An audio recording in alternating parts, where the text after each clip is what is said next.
Well, hello everybody. Thank you so much for coming today. We're really excited to talk to you about our research project. So again, I'm Veronica Cavera, this is Jeanette Joyce, and that is Crouse. So our project is entitled Crossing Boundaries, Empirical Research in Professional Research Interaction. So to give you a little bit of context, so this study is in progress and in development, and it emerged from ongoing conversations connected to an integrated methods course that Kevin was actually co-teaching about a year and a half ago at this point, and Jeanette and I were students in. During this course, we found that academic communities benefited from interaction and that there is a general lack of communication between departments. And so this was something that we were really interested in and wanted to see what does it actually look like and what can we do to improve those interactions. So as future members of the research community, we're interested in understanding how these interactions take place between specializations within academic units, and really interactions with faculty benefit students and beyond. Okay, so what's the focus of this study? So the focus of this study is to understand the factors that facilitate interaction between faculty researchers. It does not focus on co-authorship or research collaboration. So I'm going to use the words collaboration and interaction really specifically. So what we're really focusing on is the importance of interaction between faculty and not just co-researchers in order to ensure high quality, transparent, and intellectually vibrant academic communities in order to have intellectual exchanges across methodological and subdisciplinary specializations within an academic discipline in ways that support the sharing of heterodox scholarships. So we're going to define what we mean by these boundaries and the sharing in a few slides. Okay, so we see four key characteristics related to interaction. So we've defined them here. The first is the value that faculty place on academic interaction. The second is the frequency between these interactions between faculty members. The third is the depth and quality of those interactions, and the organizational factors that encourage or impede them. So in order to do this, we developed a dual-stage sequential mixed method study of faculty interaction within and across doctoral programs at Rutgers University. So when we talk about our units, we designed this next graphic to explain what we're talking when we say crossing boundaries. So the largest unit is a disciplinary unit, and it's a formal discipline, and an example is the GSA. The department is a formalized, nested component of the unit, and so the department is a formal nested component of the unit and represents a subdiscipline such as EdPsych. Within that, we have these fluffy clouds, which are porous structures that they're informal, and they represent something such as teaching quality. Usually it's a community within itself, with researchers and literature that is well known within the specialization, but not necessarily in the broader field. It's common for researchers within specializations to collaborate and publish together, and they may have porous boundaries that don't necessarily align neatly within subfields represented by the department or even the broader discipline. And our study focuses on the interactions, the vitality of these interactions across specializations, but within the unit and the discipline. Okay, so academic interaction should be the hallmark of a public university and of public research. So to quote the NRC from 2002, the objectivity of science derives from publicly enforced norms of the professional community of scientists. And research requires vigorous and even playful debates around certain things such as methods, emergent strength, and underlying presuppositions of research. But what we found is that this is very rare. And we do have methodological similarities that should allow for these things to occur. And further, all rigorous research, regardless of where you come from, so if it's qualitative or quantitative, embodies the same underlying logic of inference. So this actually came out yesterday. How topical. President Barchi said, "At Rutgers, we encourage our faculty to explore new and sometimes controversial ideas and to subject assumptions to scrutiny, all within the boundaries of civil and respectful discourse, which academic freedom requires." Okay. So again, what we're finding empirically is that there's very little collaboration at the academic level. And so the diversity of all of our different approaches leads to things like cultural divisions and power relationships and hierarchical issues. And so in order for collaboration to occur, there needs to be institutional support. Okay, so what research has been done? So there appears to be two main types of previous research. In the first, we see co-authorships and citation networks, and while this is very interesting, it it fails to fully realize the critical community. The other is within private workplaces and between firms, and this really isn't being performed in academia, so this isn't really what we're looking at. So what does this mean for us? So we designed a two-stage sequential mixed method study, and so my colleagues are going to talk more about this in a few slides. In the first stage, we developed conceptual interviews with academic leaders in order to see how they perceived interaction. What were the factors that they felt went into interaction? How did they define it? And what was really critical for them? Using their definition of interaction and what was important and what came out of leadership and those sorts of things, we were able to develop a survey that we were sending out to all or many graduate departments at Rutgers in order to develop or view their academic social network and perceptions of research and interaction. From there, we have listed what we hope to see from this particular study. So finally, I want to talk about why we chose Rutgers. Well, besides us being here, of course. So the reason we chose Rutgers is because it serves as a large public exemplar university. So we've listened to some statistics here. So there's a lot of research going on at Rutgers, which is great. But also there's over 100 undergrad majors, 200 graduate programs, and 60 of those graduate programs offer PhDs. So for us, this shows or is indicative that there is a ton of research going on and a variety of different kinds of research going on. So we should see a lot of interaction occur. Okay, and with that, I'm going to talk a little bit about our first study stage. Should have done my water too before. And so the purpose of the first stage is to sort of gather insight into how academic leaders view interaction, how it's valued, what different forms it takes. And so for this phase, we had 4 questions. First is we want to see how interaction is conceived or conceptualized by these academic leaders, so that if I asked everyone in this room to give me a definition of what's academic interaction, what common language, what common ideas, and what important differences would emerge.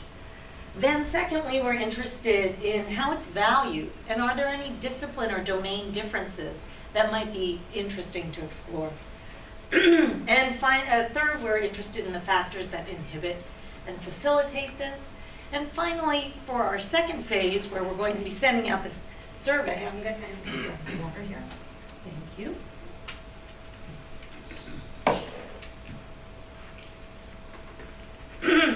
That's better, I hope.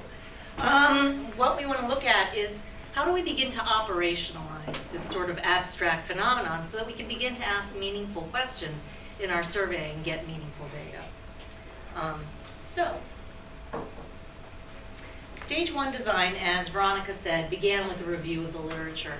And again, we didn't find a lot of literature about academic interaction per se, so we borrowed heavily from organizational literature.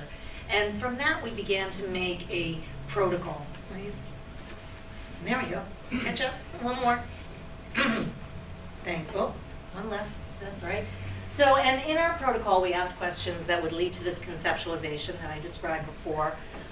We included formal interactions, committee meetings, conferences, co-teaching, informal interactions, so having lunch with somebody, hallway conversations, as well as questions about the organizational climate, what role does that play, issues of professional trust, which the literature represents as being comprised of perceptions of competence and amity, both how skilled you view someone as, and also how likely you are to be willing to spend large amounts of time working with them. And finally, maybe a little self-interestedly, we wanted to find out where do PhD students fit in this concept of academic interaction. So we began with selecting 16 academic leaders from different disciplinary units at different organizational levels as well. And we hypothesized that academic leaders would be in a unique position since they worked with faculty, with different specializations, different methodologies, so that they could give us valuable insight from a situated perspective. The interviews were about 40 to 90 minutes long. We went in tandem, so there were always 2 of us there. One person would take the lead with the interview protocol, and the other person would be taking field notes to supplement our recordings. as well as ask any clarifying or supplementary questions that arose out of the moment. After the preliminary round of interviews, we found something not unexpected, but we found that there were some themes that hadn't been in the literature and that we hadn't specifically targeted. So we went back and revised our protocol, and these themes revolved around the physical plant. What role does the actual building or space play in interaction? The increasing role of technology in academic interaction, and finally, issues of gender and race. And we did reach back to the people that we had previously interviewed to get their insights into these as well. And once the interviews were all completed, we uploaded both transcriptions and field notes to Deduce. We each individually coded them and then came together and refined our code book. And we're now in the process of recoding all our data using the newer code book.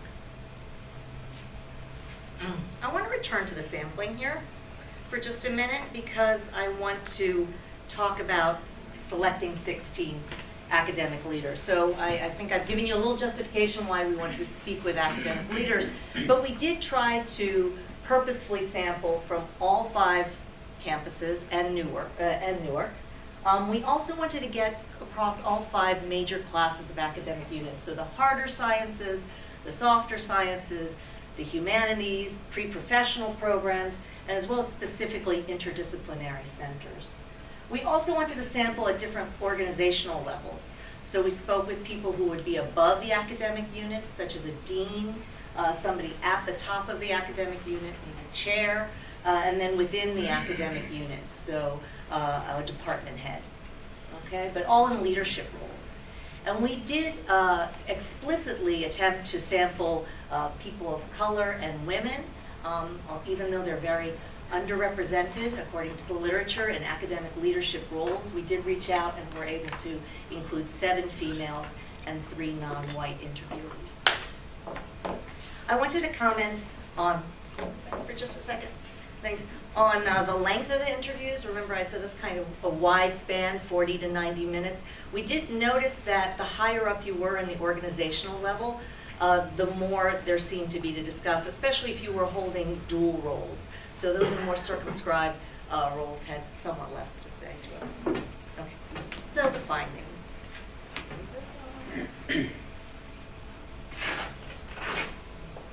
Okay, so we couldn't get to saturation with 16 interviews, excuse me. But we did get to a point where we started to hear the same themes repeated over and over again. So we do have some points of consensus. And we're going to share some of our preliminary findings here. So how is interaction conceived? Well, there was some resistance from our interviewees in terms of setting out a definition. But the common definition that did emerge is it's direct contact between 2 or more mutually contributing parties involving connection on some common ground. It may be formal, it may be informal, it may actually be non-academic, and that's important. And there was a little variation in this definition as we moved across units. And while all the interviewees, we'll go to the second finding, where we talk about the value of the interaction, felt that it was desirable to some extent to have some kind of interplay between researchers. Some departments set a really high value on connections and collaboration, whereas other departments felt that it was more about individual achievement, especially in terms of career advancement. And this seemed to fall almost along disciplinary lines. So it may actually represent disciplinary specific norms. That's something we're going to be exploring further in phase 2. All right, should we talk about factors that inhibit and facilitate? With this, we found both confirmatory evidence of themes that we had read in the literature, as well as some new threads that haven't been previously discussed that we found really interesting. So,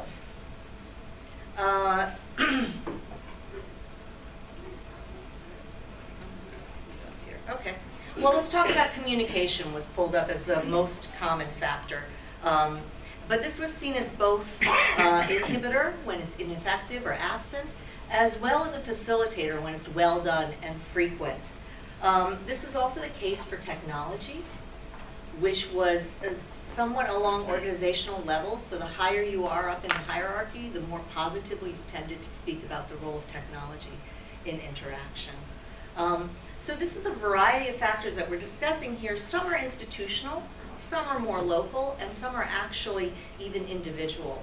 Time was described as a limiting factor. Even in units where they were talking about interaction and collaboration as highly desirable, they all indicated that time was not available to do interaction to the extent that they would like to. And this also came up for PhD students.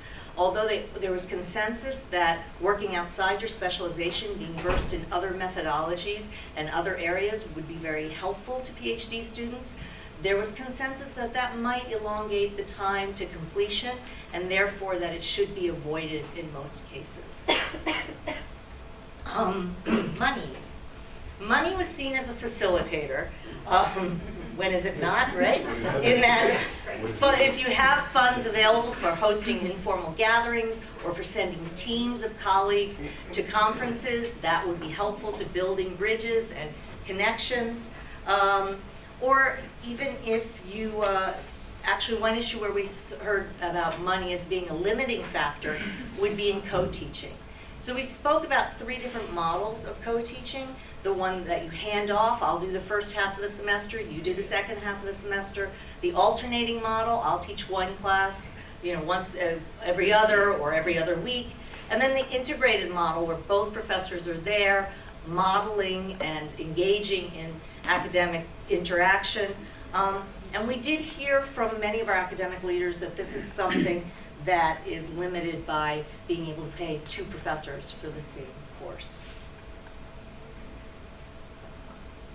So that might actually, to go back to the money issue and the co-teaching, that might actually represent a schism in goals between the enterprise and the academy, because we did hear that spoken to. Okay, leadership style and staff support. So the tone from the top, the person at the highest position in the hierarchy, what are they explicitly or implicitly sending down in terms of value of interaction?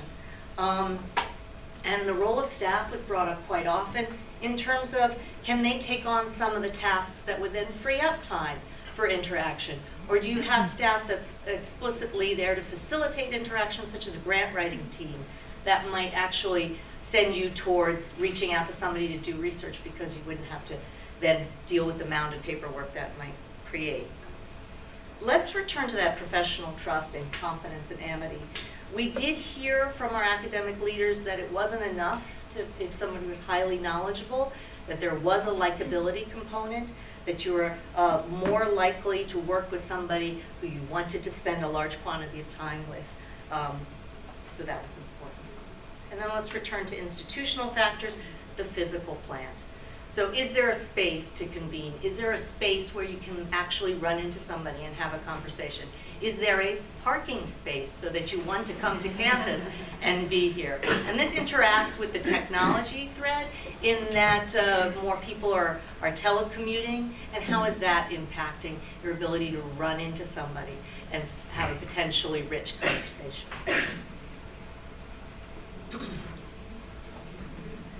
There was overwhelming consensus that informal opportunities are more valuable than formal opportunities, and that formal opportunities' primary value is in that they create informal opportunities. So not so much the conference, but the conversation in the hallway outside the conference or the lunch break in the conference leads to rich interaction.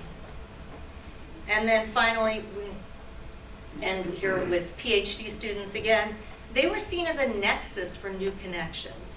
So that if you had a PhD student whose work was extending slightly beyond your specialization, you might reach out to somebody, another colleague, in a way that you wouldn't have otherwise. And that serving on a dissertation committee might bring about connections that might yield rich interactions. So from this study, we emerged with a clearer definition of interaction. We had some valuable insights. And then we applied them to the next phase of the research to determine if these perceptions, these are the academic leaders, are they seen among the faculty as well? So with that, I'll turn it over to Kevin. Okay, so the conceptualization interviews, as you saw, seem to have come to some areas of consensus on the topics related to the professional interactions. Got it? Some consensus of the topics related to the professional interactions, even if the values did not always converge. But these results are only from a select group of academic leaders and not necessarily representative of the faculty as a whole. And it also does not give us any sense about how frequent these types of interactions are, or allow us to infer any information about how much networks of interactions might vary from discipline to discipline. So in the second stage of the study, we now want to get a better sense of the frequency of these interactions and how much variation in density and quantity occur in academic units.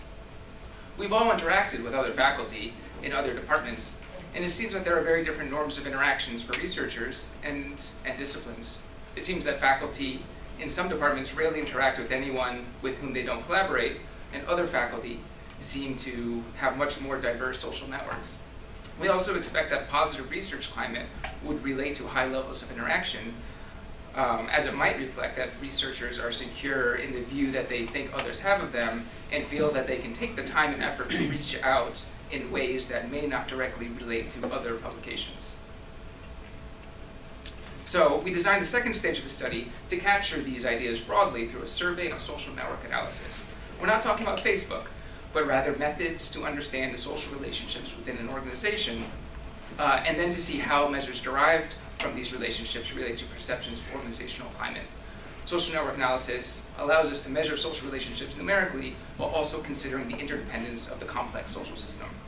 So we use a set of consensus factors affecting interaction from the conceptualization segment to design a two-part survey, one part being the social network analysis, and then the second to capture factors in the professional climate. Which brings us to the research questions for the second stage. First, what are the configurations of social networks in disciplinary units that substantially focus on research? And again, we're focusing on the disciplinary units at Rutgers that have doctoral programs, because we think if you have a research-based PhD program, then that suggests that you do a lot of research.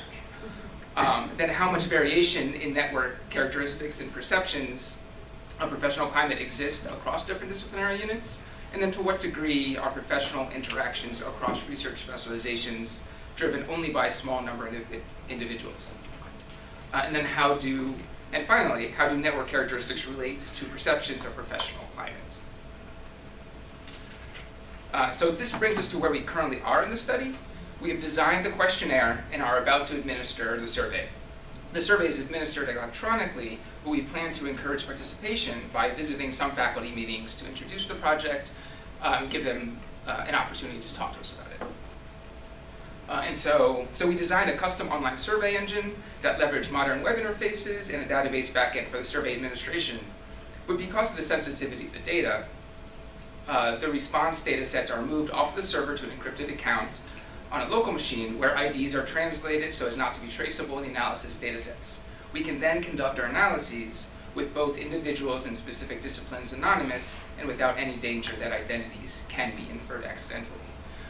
Because we are doing all of this research at Rutgers, and a discipline you can perhaps identify different people through the network configuration based on knowing it intimately.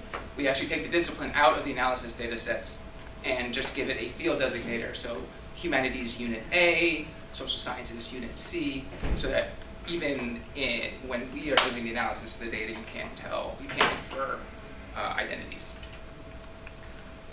So for the social network analysis part of the survey, we used 7 items to capture 4 concepts.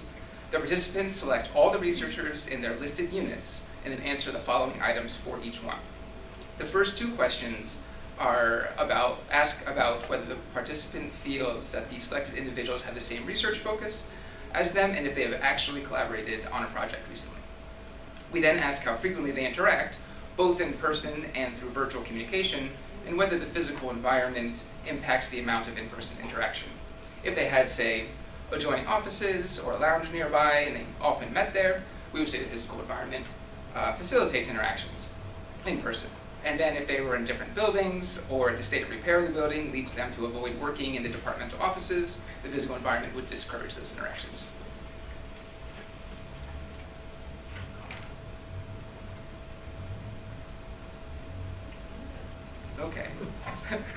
So the last two items attempt to gain their opinions of the individual's applicable competence and the degree of amity, which, as we mentioned before, were the two different dimensions of professional trust that we found in the literature and then through the interviews with the academic leaders. And so we asked two targeted questions in the social network questionnaire to get at that. The first being, I would approach this person to consult on a question I had in their area of expertise. And the second, I would approach this person to discuss a question related to my professional life. So there are a number of indicators that we will calculate from the social network data that we receive, and we will use these indicators in our final analyses. One of the most important concepts in social network analysis is centrality and network centralization. Centrality itself is a measure for an individual member or node and relates to their connectedness within the network. There are many different types of centrality, and we are particularly interested in those with large numbers of connections and those who span between different cliques or groups of researchers. Network centralization, a slightly different version of that, is calculated for the entire network to determine how much the connections within the network rely on the centrality of single individuals, as opposed to an even distribution of connections. And we express network centralization in a ratio between 0 and 1. And so this would be an example in which network centralization is at the maximum of 1. The center individual is the only one who is connected, and everyone is connected to that person. This is an example of network centralization of 0. All members are connected to the same number of times. So now you'll notice that network centralization provides distinct information for the number of connections in the network. This graph has 17 connections, the previous one had 16, so basically the same number of connections, but you see they have very, very different configurations as a result. And so here is an example in which there are many different cliques or tightly connected subnetworks that have little interaction with each other. Now the center individual also is a boundary spanner between, which we can quantify as having high betweenness centrality because of its importance in connecting different subnetworks. So at this point, it should be clear that centrality is not a measure or a proxy of density, and all examples so far show relatively few connections in the sociogram, regardless of the degrees of centrality. So we do also generate a network density measure, which is also a ratio of the percentage of connections that exist as a proportion of the number that could exist. This is different than tie strength, which we also capture on the survey because we ask for how frequent the interactions are. So a second ago was a sparse network. Here's a dense network, and so we hypothesized that higher levels of network centralization and clicking and lower density of connections are likely to be negative for a research community. It may suggest that people only talk with their immediate departmental supervisors, or otherwise focus only on their own work, or that one individual serves as an interaction broker for much of the faculty that otherwise doesn't see eye to eye. Further ethnographic and case study research will be very valuable to understand how the configurations that we find would actually play out in practice. So Veronica had already mentioned that many of the arguments in support of academic freedom and tenure are based on the idea that it effectively leads to public research communities with effectively lower network centralization and more density and connections across research areas, because people will be invested in open communication and discussion. The literature in the private sector also reaches those same conclusions in relation to innovation. So in the second segment of the questionnaire, that was all the social network information. So in the second segment, we have 50 normal, typical survey questions to capture 6 constructs that emerge from the conceptualization interviews. Practices related to sharing research in progress, perceptions of inequality within the discipline or how resources are distributed, factors related to the physical plant and physical environment, using new technology for interactions and communications, the role of informal interactions in research contexts, and then the role of leadership practices. Each of these constructs has between 3 and 7 items to support it in our survey, and we have some other contextualizing questions about frequencies of interactions and personal practices. And so as part of the design of these questions, we ask questions with different valences to capture perceptions of personal practice compared to the collective faculty. And we do this for several reasons, both to see differences between individual willingness compared to perceived faculty willingness to interact, as well as a potential to control for some social desirability biases in which participants don't want to admit that they contribute to silos in academia. So in our expected analysis, because again, we don't have data for this section yet, we'll first verify that the questions group into the expected constructs that we have using factor analysis, and then we will look at correlations between several of our network measures that we've already mentioned, as to some of the climate constructs of the organizational climate. We'll then replicate the correlation analyses with hierarchical linear modeling, in which we look at the broader fields like physical sciences, humanities, social sciences, to see if there's actually systematic or evidence of systematic differences in types of interactions that happen at that level. And then finally conduct a cluster analysis with some useful parameters of the data. We'll decide that after we actually look at the different constructs and the different amounts of variations that we see, to see what specific variables might be useful for that analysis. So future research directions, as mentioned, there's virtually no empirical research of academia into these types of interactions. And so there's rich future directions for other people or other work that we are engaged in, including in-depth case studies to investigate practices associated with different network configurations, interaction networks, and other types of institutions. And we would be particularly interested in how private research universities, how those networks are different than in public research universities, or in smaller universities and colleges that still focus on research, but not as much as a Rutgers level university. We also think, in particular, we all do research with varying types of staff and people who are not faculty, and we think that interaction networks that include support staff, doctoral students, postdocs, and other people involved in research would also be very interesting and is beyond the scope of this particular project. And then, of course, how interactions across research areas include and impact doctoral students. So in the process so far, we have come across a few questions about how the academic research community is actually just changing in the modern age that this project won't answer, or that this project won't answer, but we feel is worthwhile to start thinking about, both as current researchers and as doctoral students about to enter that world more fully. We have found that interactions are increasingly happening virtually as individuals work outside the university or can easily interact and collaborate with colleagues at other locations. Our preliminary results have found, much in accordance with prevailing research, that informal interactions around the proverbial water cooler are where much meaningful exchange and innovation occurs. But as interactions are increasingly virtual and revolve around conscious scheduling in meetings with specific people, how will this change the character of the random informal meet? Will there be a virtual water cooler to take the place of the physical one? Similarly, we first presented this research design at the Mixed Methods International Research Association, and we increasingly see new organizations focusing on specific methodologies, specific strands of epistemological thought, and specific research areas. So as communication and transportation becomes easier and cheaper, will there be a trade-off in which researchers stop dealing with their neighbors with whom they have different approaches and different viewpoints because they can surround themselves with like-minded researchers that much easier? And thus decreasing these types of vigorous and collegial debates about assumptions in the research.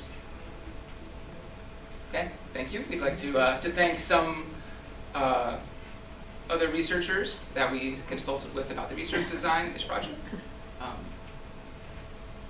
Okay. Thank you.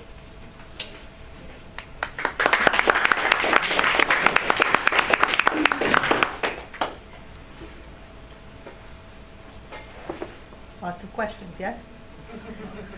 So in terms of like the second to last slide that you had with the new directions, you had sort of mentioned like the role of tenure, but I'm also thinking about like the precarity of people who don't have tenure and sort of the role of like the adjunctification of the public research university and how that might make it kind of might, I don't know.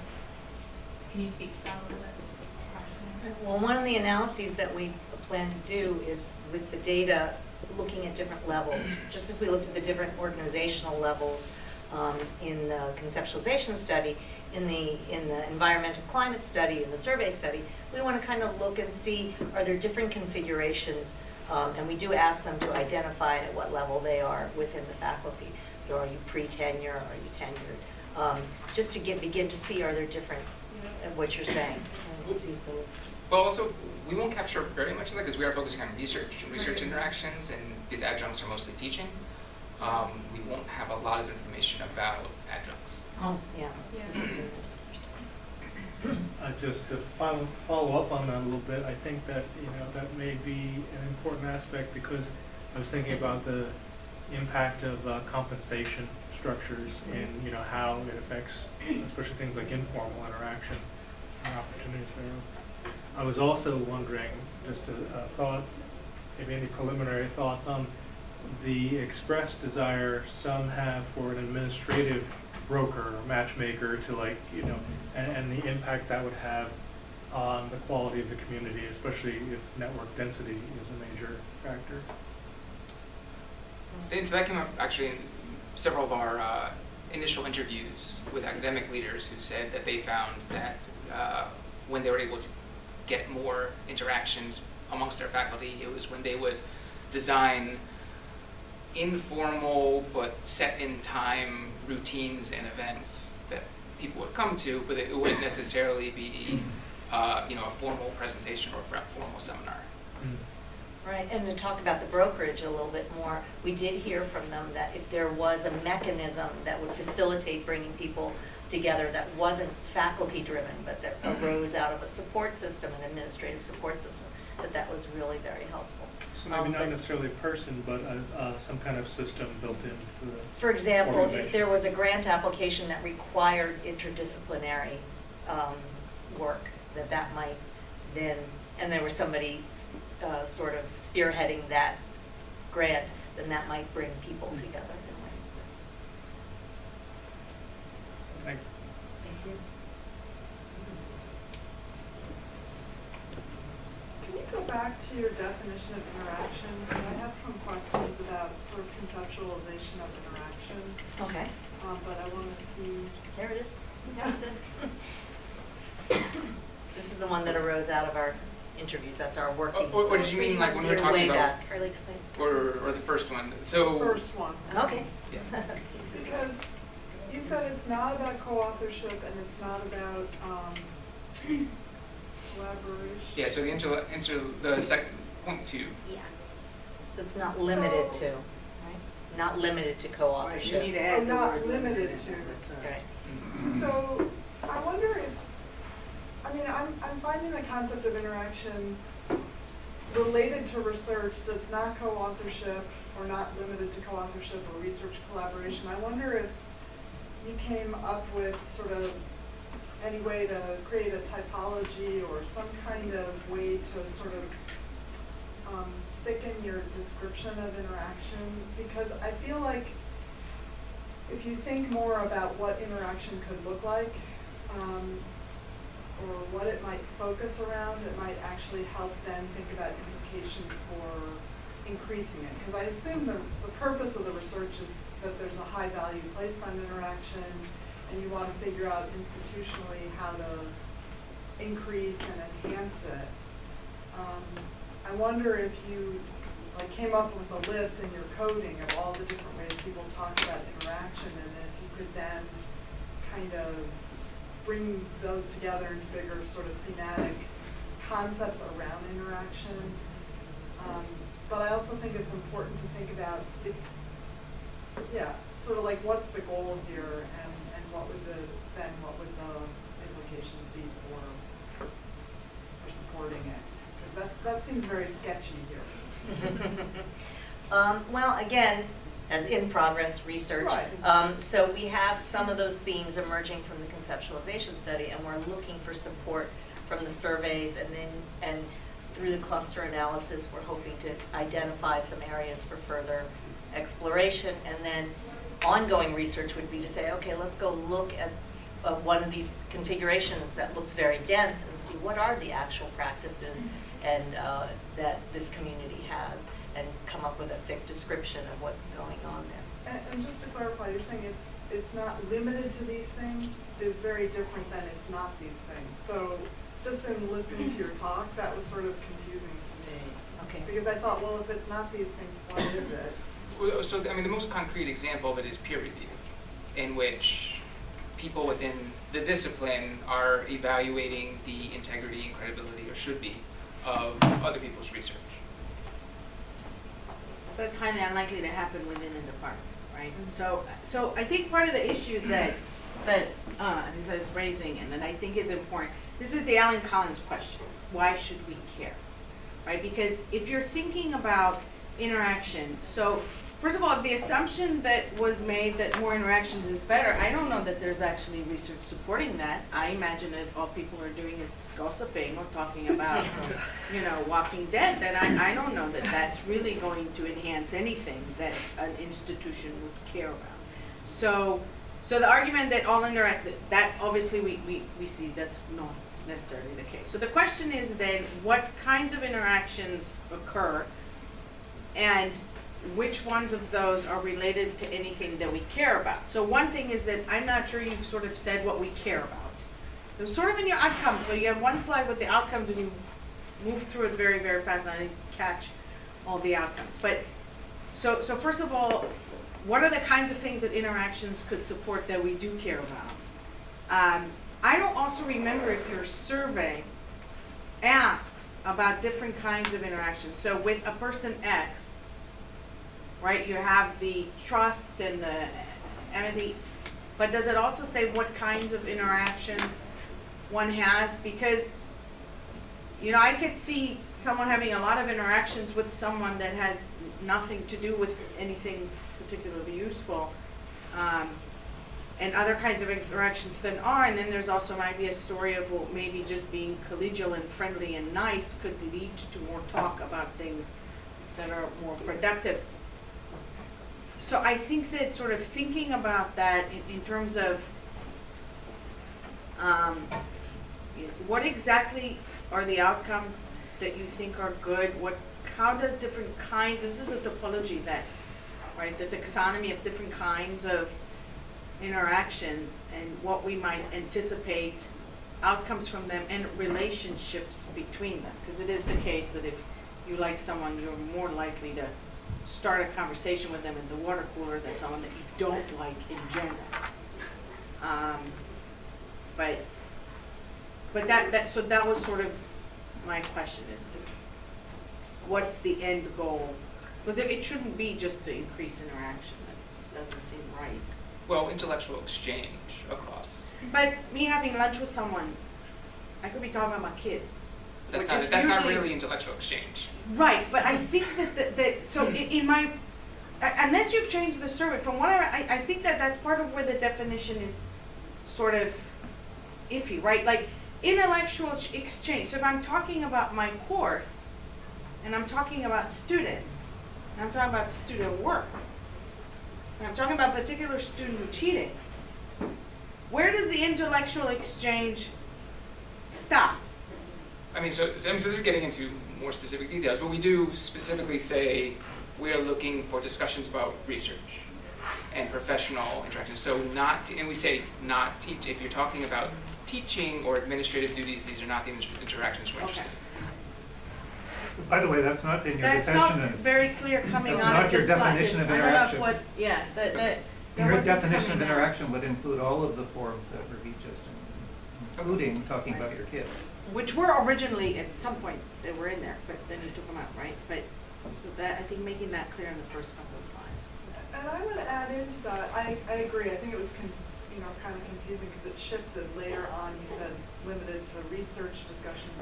But I would say that within my own experience here, when I'm having conversations with colleagues about cross or whole school programs, the discussions tend to become much more interdisciplinary if we're talking about something interdisciplinary. And although we're not talking about research explicitly in that moment, it's of intellectual value, and it can sometimes lead to those kinds of conversations. So they might be kind of antecedent to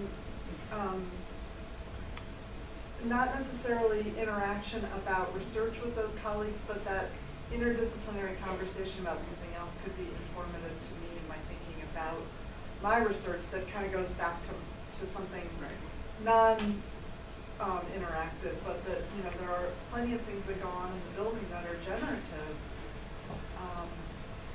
that start off someplace else that can contribute to my thinking about my research. Right. Yeah. Isn't the so what potentially examinable in looking at the connection between the social network analysis and the survey that you administer afterwards? I mean, you're saying here's situations where there's particular networks, and here are perceptions by the faculty about what they think they're getting in this situation, and maybe that leads to some clarification inside the survey, but I think that's sort of maybe where you can make those claims.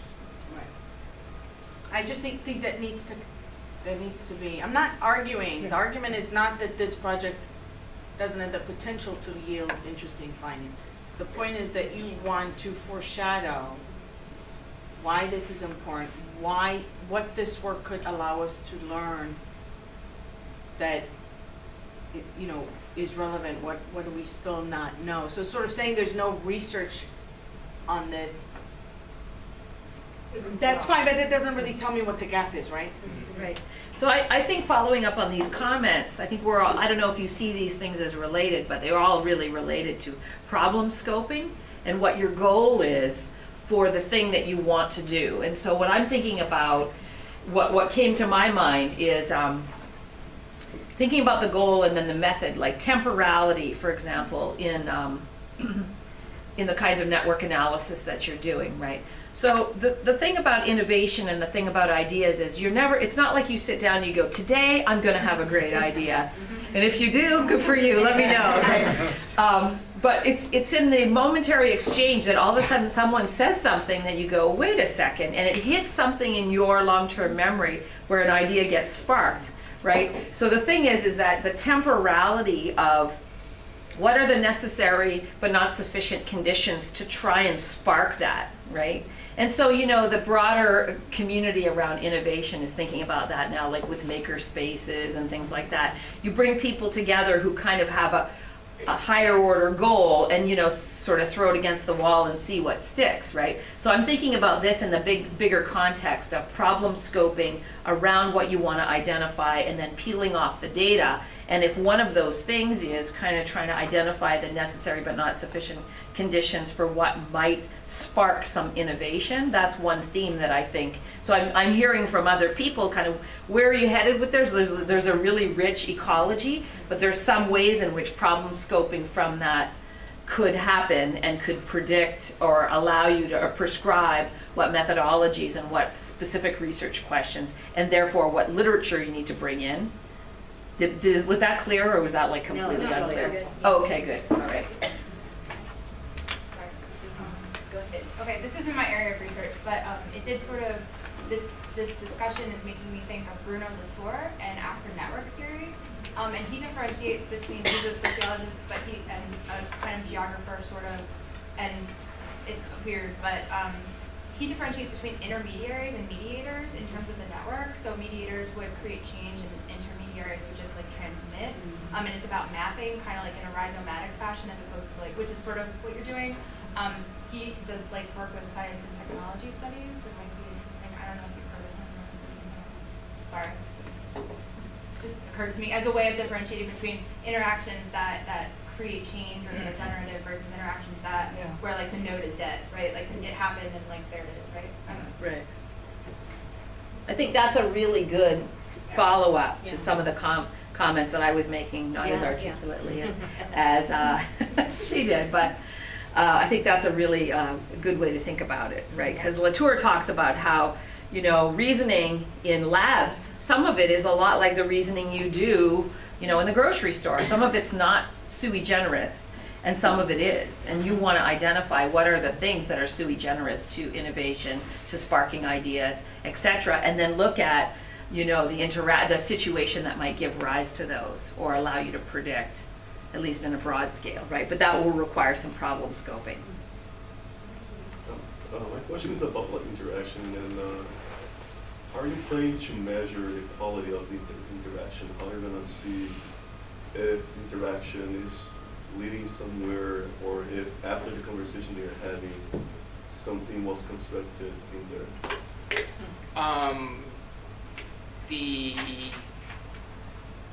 The strength of these methods are in getting at quantity, not so much the quality of the interactions. There'd have to be follow-up research to find out what the meanings of those interactions are.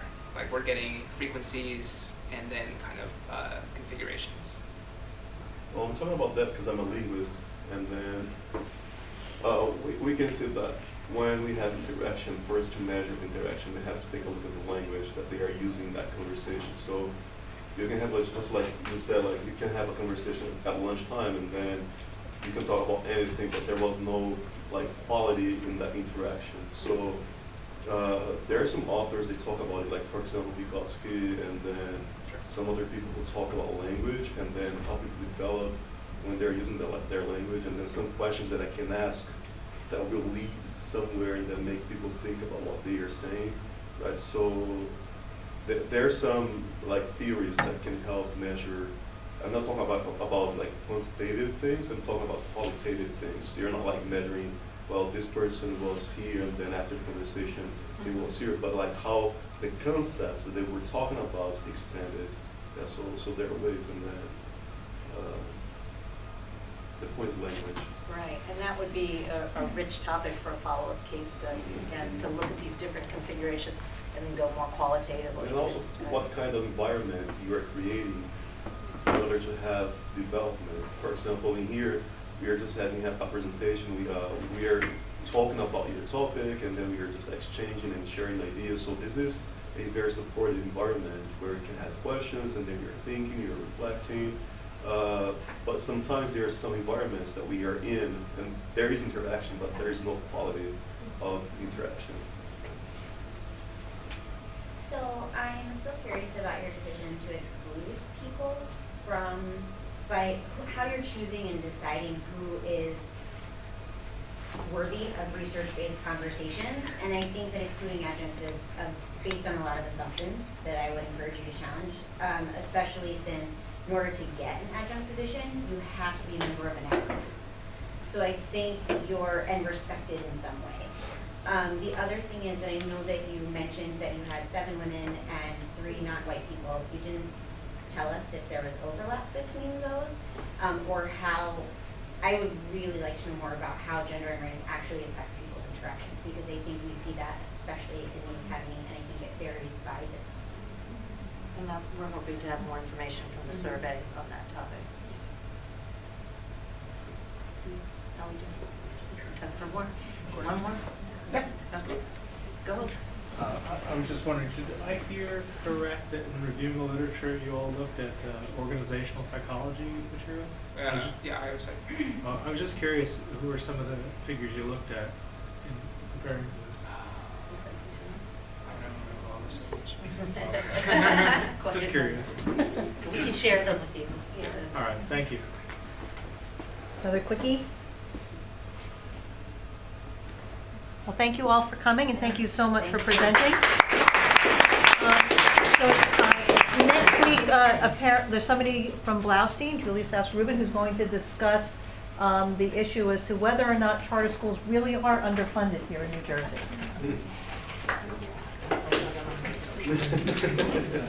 Who is she? Julia Sass-Rubin. She's a faculty member and scholar over at the Blaustein Institute. Oh, okay. So you're sui generis in a sense?